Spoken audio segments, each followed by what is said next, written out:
গল্পকথনে আপনাদের আমন্ত্রণ। পড়ছি হুমায়ুন আহমেদের আমরা কেউ বাসায় নেই। আজ থাকছে এর ৪র্থ পর্ব। গল্প শুনতে ভালো লাগলে সাবস্ক্রাইব করার অনুরোধ রইল। পদ্ম মেয়েটার সঙ্গে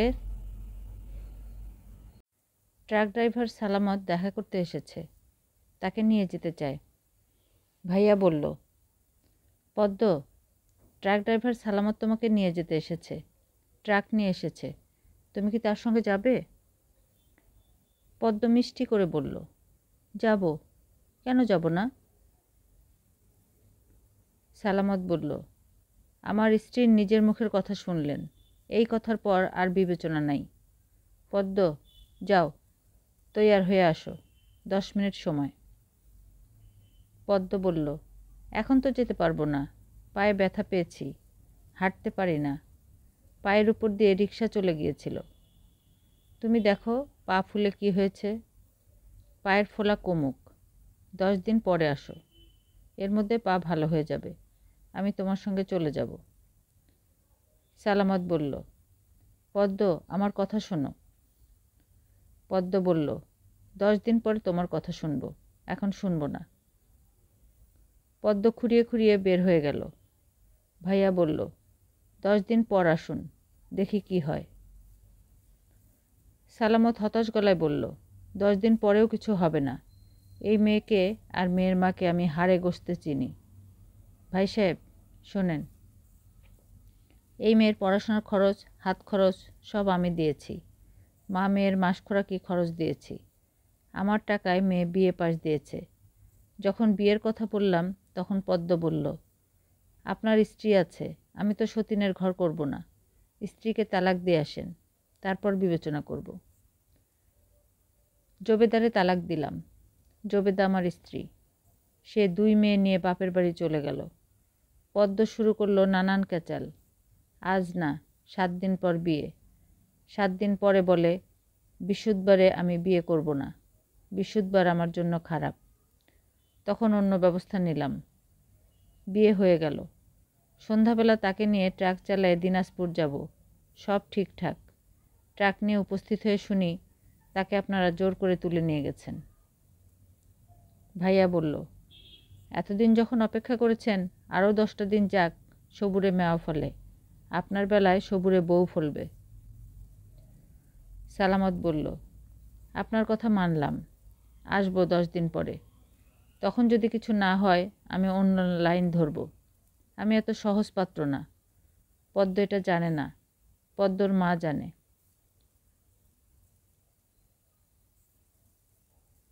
ক্ষুব্ধ সালামত ঘর থেকে বের হয়ে গেল।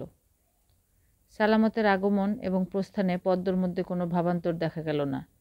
সে কলপারে বসে আছে, তার এক পা প্লাস্টিকের গামলায় ডোবানো, পায়ের চিকিৎসা চলছে। রহিমার মা গলা নামিয়ে তার সঙ্গে গল্প করছে।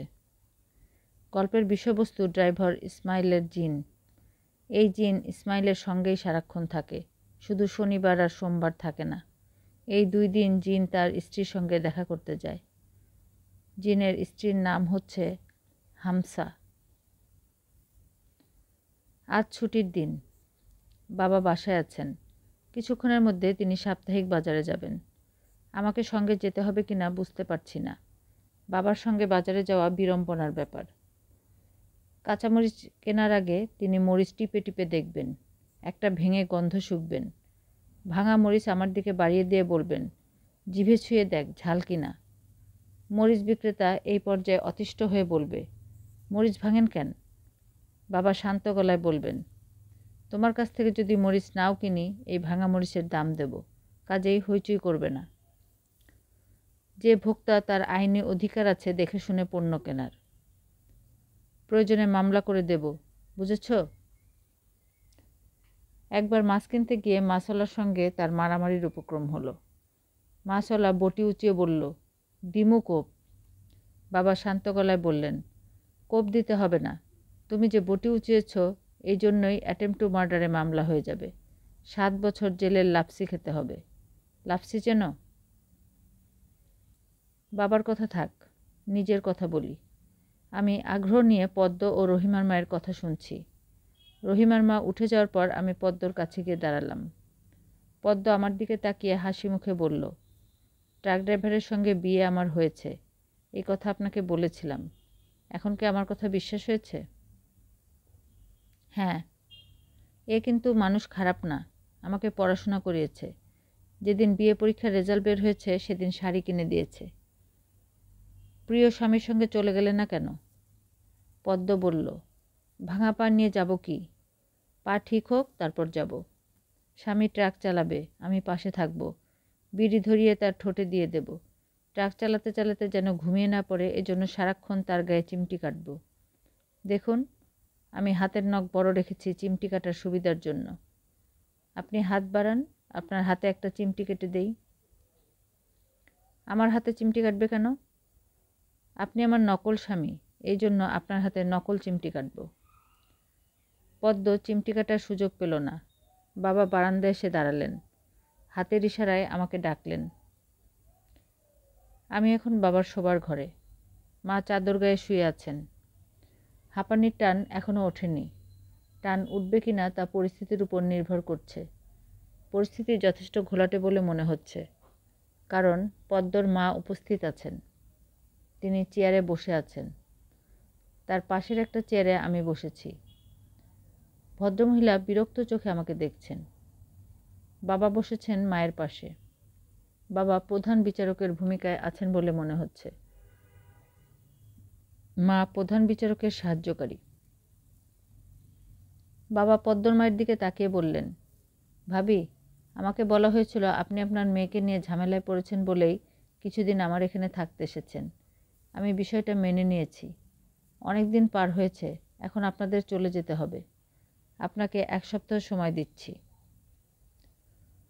পদ্মর মা চুপ করে আছেন। বাবার কথা শুনে তিনি যে ঘাবড়ে গেছেন এরকম মনে হচ্ছে না। ভদ্রমহিলা শক্ত জিনিস, অ্যাসিড মাতা বলে কথা। বাবা বললেন, শেক্সপিয়ার বলেছেন, I have to be cruel only to be kind. এর অর্থ, মমতা প্রদর্শনের জন্যই আমাকে নির্মম হতে হবে। আমি আমার ছেলেদের প্রতিও নির্মম। শুনেছেন নিশ্চয়ই, আমি আমার বড় ছেলেকে বাড়ি ছেড়ে চলে যেতে বলেছি। শোনেননি? শুনেছি।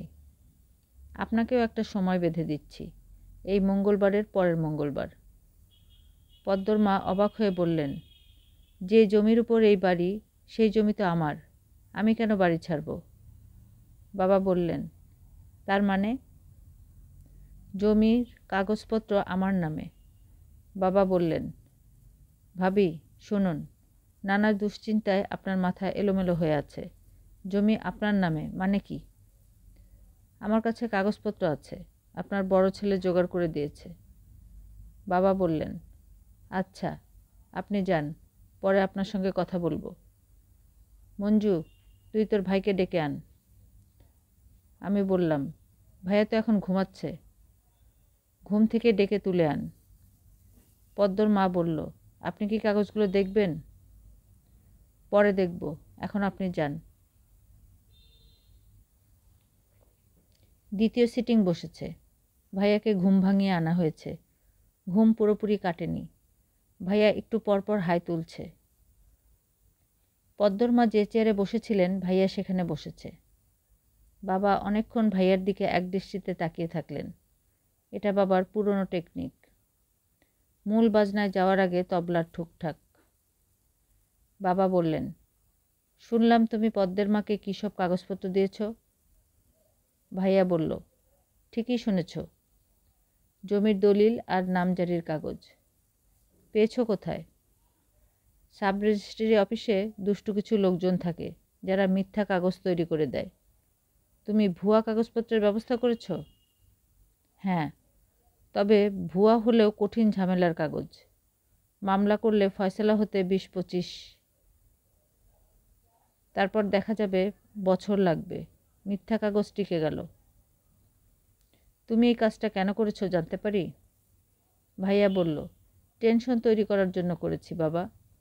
ছোট মা এবং তুমি এই দুজন এখন শত্রুপক্ষ। এক ছাদের নিচে দুই কঠিন শত্রুর বাস মানে নানান কর্মকাণ্ড। এতদিন তুমি ভেজিটেবল হয়ে বাস করছিলে, এখন থেকে তোমার ভেতর থেকে ভেজিটেবল ভাব চলে যাবে। ভেজিটেবল হয়ে তো আর শত্রুর মোকাবেলা করা যায় না, তোমাকে বাধ্য হয়ে জেগে উঠতে হবে। এতে তোমার লাভ হবে, এক পর্যায়ে দেখা যাবে তোমার ছাত্রছাত্রীরা তোমাকে মুরগি ডাকছে না। অনেক কথা বলে ফেললাম, নো অফেন্স। বাবা, যাই। ভাইয়া উঠে দাঁড়ালো। বাবা অধিক শোকে পাথর হয়ে বসে আছেন। একবার মায়ের দিকে তাকাচ্ছেন, একবার আমার দিকে। মায়ের হাঁপানির টান উঠে গেছে। নিঃশ্বাস নিতে গিয়ে তিনি এখন বিচিত্র শব্দও করছেন। শব্দ অনেকটা প্রেসার কুকারের মতো। কিছুক্ষণ বিজবিজ, তারপর ফোঁস গ্যাস বের হয়ে যাওয়া। বাবা মায়ের দিকে তাকিয়ে বললেন, একটা পিস্তল থাকলে আমি নিজের হাতে তোমার ছেলেকে শ্যুট করতাম। প্রবল ঝড়ের পর পরিস্থিতি অস্বাভাবিক শান্ত হয়। এখন আমাদের বাসার পরিস্থিতি শান্ত। পদ্মর মাথায় তার মা বাটা মেহেন্দি ঘষে ঘষে দিচ্ছেন। বাবা বাজার নিয়ে ফিরেছেন। কাঁচা বাজার হাতে নির্বোধ চেহারার এক ছেলেকে দেখা যাচ্ছে। বাবার কাছ থেকে জানা গেল সে নিউ মার্কেটে মিনতির কাজ করত। এখন থেকে এই বাড়িতে কাজ করবে।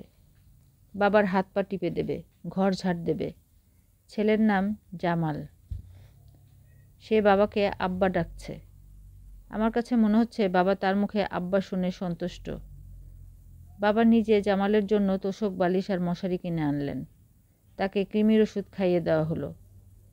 সন্ধ্যাবেলা সে লাইফবয় সাবান দিয়ে গোসল করে আমাদের পরিবারভুক্ত হলো। বাবা তার সঙ্গে মিটিংয়ে বসলেন। কঠিন মুখ করে বললেন, আমি তোর দায়িত্ব নিয়েছি। শুধু ঘরের কাজ করলে হবে না, তোকে লেখাপড়া শিখতে হবে।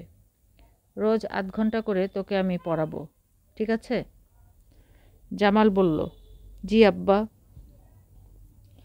বাবা বললেন, আজ থেকে শুরু। এই দেখ, একে বলে স্বরে অ। বল স্বরে অ, স্বরে অ। এর পাশে আকার দিলে হয় আ। বল আ, আ। 2টা অক্ষর একদিনে শিখে ফেললি। রাতে ঘুমোতে যাবার সময় 100 বার করে স্বরে অ স্বরে আ বলবি, ঠিক আছে? ঠিক আছে আব্বা। একটা অক্ষর শিখবি আর 2 টাকা করে বকশিস পাবি। আজ 2টা অক্ষর শিখেছিস, এই নে 4 টাকা।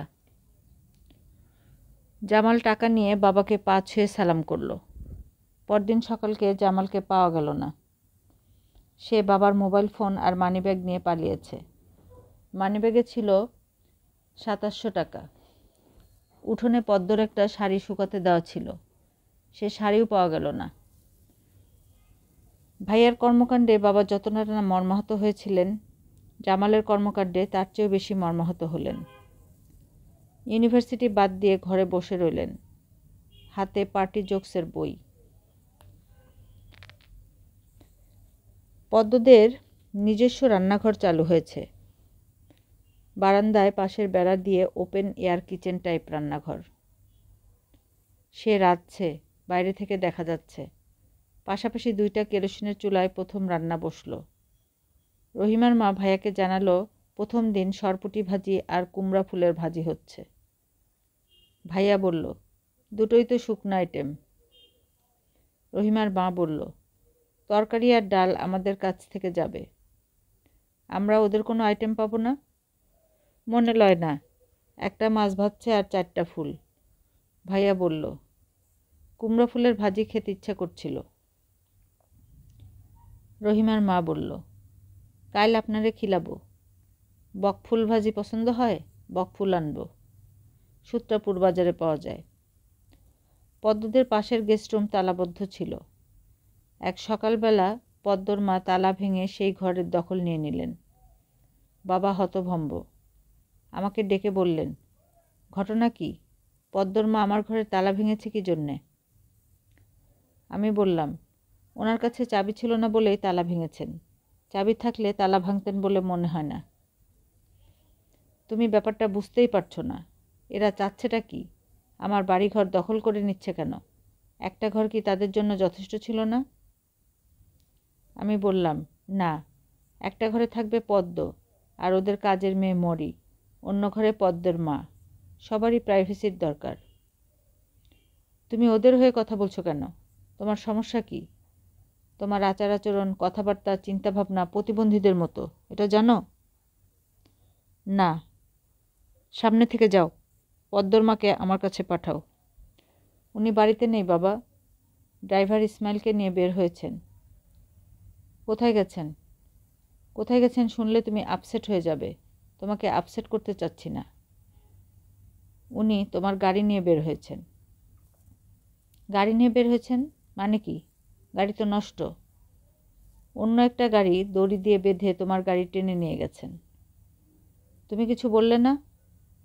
না। আমার ধারণা উনি গাড়ি সারাতে নিয়ে গেছেন। ইসমাইল ড্রাইভার তাই বলল। আমার সামনে হাবার মতো দাঁড়িয়ে থাকবে না। Get lost.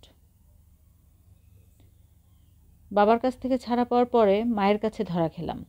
মা গাড়ির বিষয়ে এখনও কিছু জানেন না, তবে দ্বিতীয় গেস্টরুম দখল হয়ে গেছে এই খবর পেয়েছেন। তিনি হতাশ গলায় বললেন, এসব কি হচ্ছে? ওরা নাকি গেস্টরুম দখল করে নিয়েছে। এখন আমরা কি করব? পুলিশে খবর দিব? পুলিশে খবর দিয়ে লাভ হবে না। ওনার কাছে কাগজপত্র আছে, জমি তার।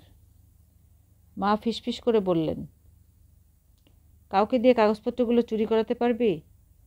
আমি বললাম, এই বুদ্ধিটা খারাপ না, তুমি রহিমার মাকে লাগিয়ে দাও। মা অনেকদিন পর উত্তেজনায় বিছানায় উঠে বসলেন। চাপা গলায় বললেন, টগরের সঙ্গে বিষয়টা নিয়ে আলাপ করলে কেমন হয়? এইসব বিষয় সে ভালো বুঝবে। ভাইকে ডেকে নিয়ে আসবো? না, আমি তার কাছে যাব। মা তড়িঘড়ি করে বিছানা থেকে নামতে গিয়ে খাট থেকে পড়ে বিকট চিৎকার করতে লাগলেন। তখন আমরা জানি না মা তার বা পা ভেঙে ফেলেছেন। রগর ধর্মের প্রতিষ্ঠাতা টগর সাহেব আষাঢ়ী অমাবস্যায় গৃহত্যাগ করিয়াছেন। ঢাকার নিকটবর্তী গাজীপুর শালবনে তিনি কিছুদিন তপস্যায় থাকবেন এমন আভাস পাওয়া গিয়েছে। ঘনিষ্ঠ সূত্রে জানা গিয়েছে তাহার কিছু ভাবশিষ্য তাহার অনুগমন করিয়াছে। ইহাদের মধ্যে ব্যাঙা ভাইয়ের নাম উল্লেখযোগ্য।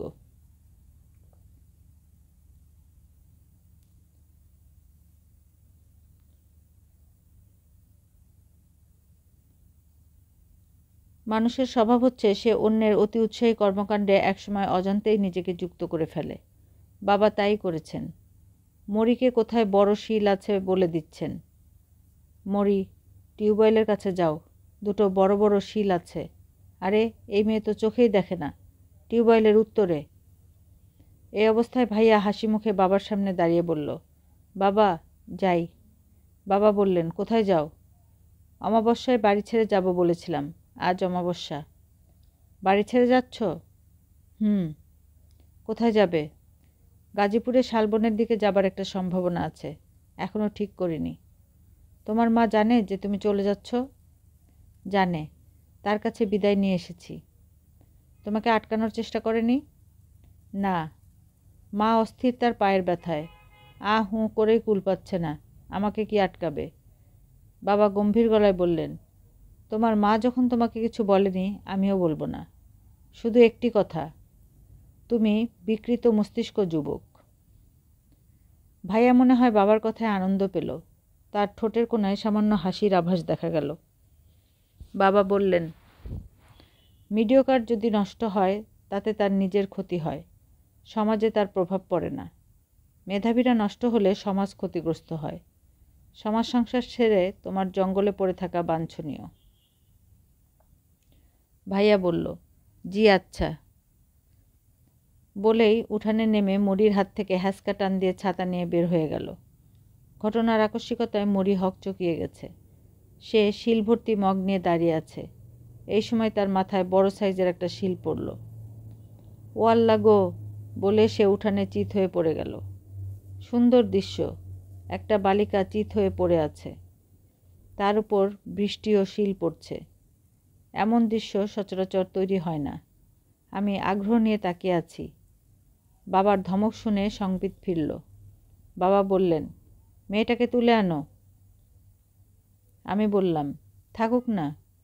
বাবা বললেন, থাকুক না মানে? থাকুক না মানে কি? আমি বললাম, থাকুক না মানে হলো মরি চিত হয়ে উঠানে শুয়ে আছে, থাকুক। শিলাবৃষ্টির মধ্যে এরকম শুয়ে থাকার সুযোগ সে আর পাবে বলে মনে হয় না। আমার কথা শুনে বাবা বিকট চিৎকার চেঁচামেচি শুরু করলেন। বাবার চিৎকার শুনে মা তীক্ষ্ণ গলায় চেঁচাতে লাগলেন, কি হয়েছে? এই, কি হয়েছে? ড্রাইভার ইসমাইল মনে হয় নামাজে ছিল। নামাজ ফেলে সে ছুটে এলো। উঠানে মরিকে পড়ে থাকতে দেখে সে হতভম্ব গলায় বলল, স্যার, কি হয়েছে? মারা গেছে? ইন্না লিল্লাহি ওয়া ইন্না ইলাইহি রাজিউন। হইচই শুনেই মনে হয় মরির জ্ঞান ফিরল। সে এখন বিস্মিত চোখে তাকিয়ে আছে। তার হাতে কাচের পানির জগ ভর্তি শিল। মরির মাথা ফেটেছে, সেখান থেকে রক্ত গড়িয়ে পড়ছে জগে। ধবধবে সাদা বরফখণ্ডের ভিতর লাল রক্ত। অদ্ভুত দৃশ্য। পদ্ম এসে দাঁড়িয়েছে বারান্দায়। সে হঠাৎ শব্দ করে হেসে ফেলল। এর মধ্যে হাসির কি উপাদান সে খুঁজে পেয়েছে কে জানে। ভাইয়ার গৃহত্যাগের দ্বিতীয় দিবস। রগট ধর্মমতের সাল গণনায় 2-1-1 রগট সন। এই দিনে বাবার গাড়ি ফিরে এলো। ইঞ্জিন মোটামুটিভাবে সারানো হয়েছে। বছরখানেক ঝামেলা ছাড়াই চলবে। গাড়ি সারাইয়ের কাজটা করেছে ছগির মিস্ত্রি। সে পদ্মর মায়ের বিশেষ পরিচিত। বস্তিতে তার ঘর ছিল পদ্মর মায়ের ঘরের পাশে। গাড়ির সঙ্গে ছগির মিস্ত্রি এসেছে। কালি ঝুলিমাখা একজন হাসিখুশি মানুষ। তার কাছে জানলাম গাড়ি সারাইয়ে 30,000 টাকা বিল হয়েছে। পদ্মর মা বললেন, আমার গাড়ি ঠিক করেছ, তার জন্য তোমাকে বিল দিব কি জন্য? 1 পয়সাও পাবে না। ছগির পান খাওয়া লাল দাঁত বের করে হাসতে হাসতে বলল, না দিলে নাই।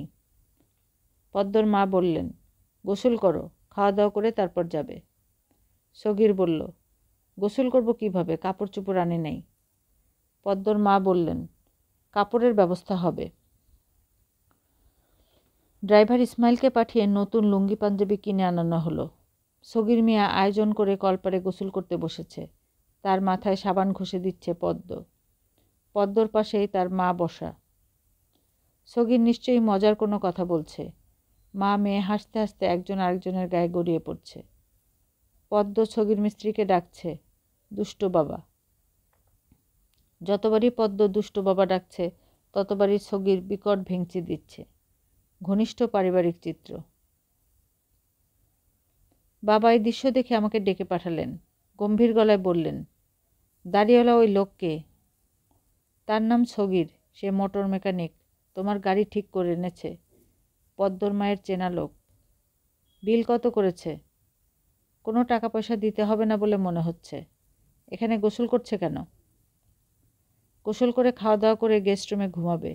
আমার ধারণা পদ্মর মা নতুন গেস্ট রুম এই লোকের জন্য নিয়েছে। এতে তোমার যে সুবিধা হবে তা হলো গাড়ি নষ্ট হলে চিন্তা করতে হবে না। গাড়ি সারাইয়ের মিস্ত্রি ঘরেই আছে। বাবা বললেন, তুমি এই ধরনের কথাবার্তা তোমার ভাইয়ের কাছে শিখেছ। নিজের মতো হও, অন্যের ছায়া হবার কিছু নেই। মিস্ত্রি ছগিরের গোসল দেখছি। বাবার হতাশ চোখে সামনের থেকে বের হয়ে এলাম। মিষ্টি ছগির খাওয়া দাওয়া শেষ করে মাতাকন্যাকে নিয়ে বের হলো। গাড়ি টেস্টিং হবে। 1-2 ঘন্টা তারা গাড়ি নিয়ে ঘুরবে। নিউ মার্কেটে নাকি কিছু কেনাকাটাও আছে। মা মেয়ে দুজনই আনন্দে কলকল করছে। গাড়ি নিয়ে বের হওয়ার 1/2 ঘন্টার মধ্যে পদ্ম এবং তার মা রিক্সা করে ফিরে এলো। গাড়ি আবার বসে গেছে। ছগির গাড়ি গ্যারেজে নিয়ে গেছে। আমি ভাইয়ার ঘরে শুয়ে আছি। আমার বুকের উপর ভাইয়ার একটা বই, অ্যাসিমোভের লেখা দ্য উইংস অব চেঞ্জ। বইটা ভাইয়ার মতো উল্টো করে ধরেছি। পড়তে গিয়ে মাথায় জট পাকিয়ে যাচ্ছে।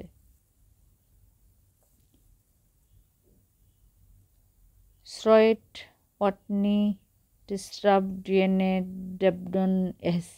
অনেকক্ষণ এই বাক্যটার দিকে তাকিয়ে 2টি শব্দের খোঁজ পেলাম।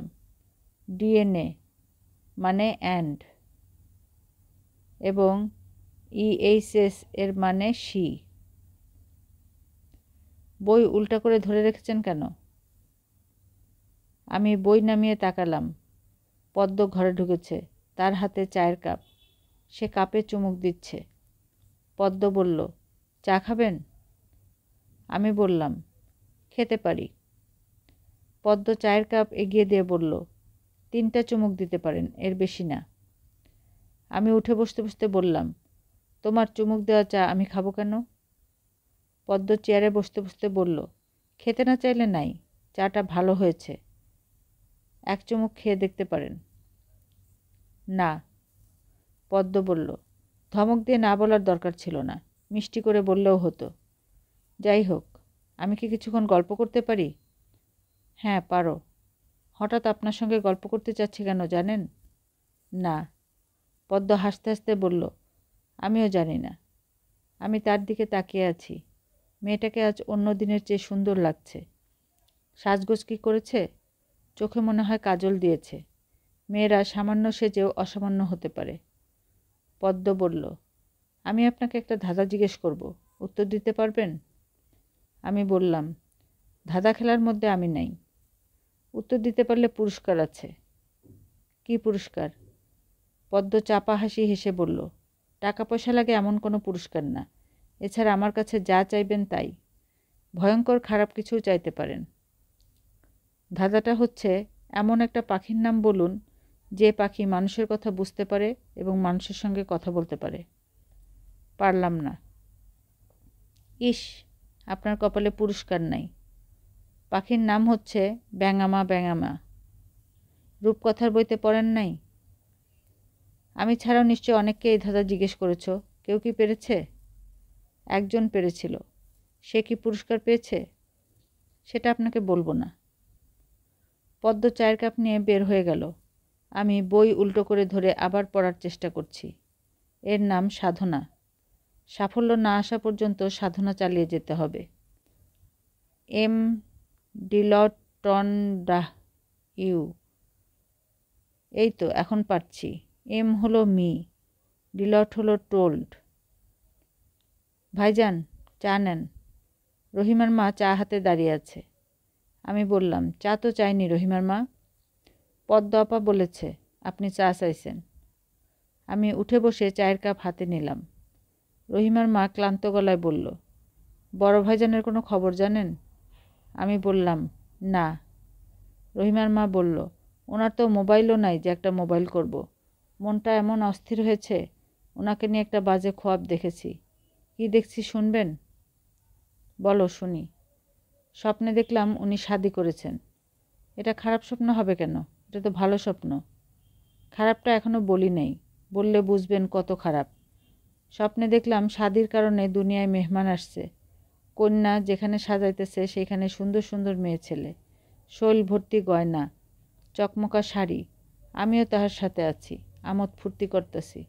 আমার একটাই ঘটনা, শরীরে কাপড় নাই। কাপড় দূরের কথা, একটা সুতাও নাই। কেমন লজ্জার কথা চিন্তা করেন। এখন আমি কি করি বলেন ভাইজান? আমি ভাইয়ার মতো হাই তুলতে তুলতে বললাম, তোমাকে খুব সাবধান থাকতে হবে। ন্যাংটা হয়ে ঘর থেকে বের হবে না। এটা কেমন কথা বললেন? ন্যাংটা হয়ে ঘর থেকে বের হব কি জন্য? আজ পর্যন্ত শুনছেন ন্যাংটা হয়ে কেউ ঘর থেকে বাহির হয়েছে? আপনার কি মনে হয় আমি পাগল হয়ে গেছি? এখনো হও নাই, তবে হবে। রহিমার মা হতাশ চোখে তাকিয়ে আছে। তার চোখের দৃষ্টি বলে দিচ্ছে পাগল হওয়ার আশঙ্কা সে নিজেও বিশ্বাস করছে। বড় ধরনের ক্রাইসিসের মুখোমুখি হলে মানুষ দুঃস্বপ্ন দেখে। সমুদ্রপাড়ের জেলে স্ত্রীরা প্রতি রাতেই স্বপ্ন দেখে সমুদ্রে ঝড় উঠেছে, ঝড়ে নৌকাডুবি হয়ে তাদের স্বামীরা মারা গেছে।